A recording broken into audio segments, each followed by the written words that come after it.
Salut à tous et à toutes, j'ai failli dire c'est Tyler.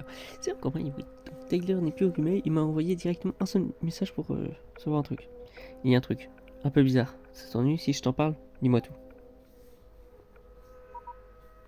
Merci. Alors tu sais, je te disais que le pic restait comme, je ne sais pas, comme hors d'atteinte. Je pensais que c'était juste une illusion d'optique. Comme si bien que je m'en rapproche, les diverses collines et vallées de cette lune me jouaient des tours sur la perspective. Mais maintenant, n'en suis plus si sûr. Je sais que ça semble fou, mais non, peu importe. Ça semble fou parce que c'est fou, laisse tomber. Non, attends, raconte. Écoute, c'est dingue, mais je crois que le pic fait comme un clignotement, au sens existentiel. Je le regarde et puis je cligne des yeux et en l'espace d'une seconde, il... il disparaît. Et puis bien sûr, il est à nouveau là et je me pose des questions sur ma santé mentale.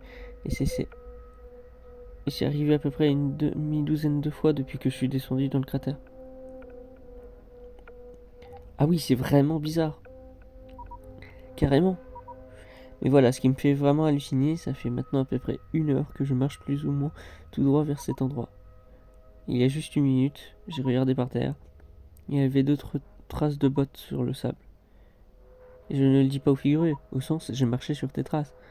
Je veux dire qu'elles étaient exactement de la même forme et de la même taille que mes propres empreintes, comme si je refaisais le même chemin. Comment est-ce possible? Tu es sûr que c'est les tiennes? Ben, enfin, à qui d'autre pourraient-elles appartenir? Elles sont exactement de ma taille et avec le même pas de marche. Je ne sais pas. Je ne vois pas comment je pourrais marcher en ligne droite et en cercle en même temps. Je ne veux plus y penser. Poser mon cerveau. Continuer à avancer.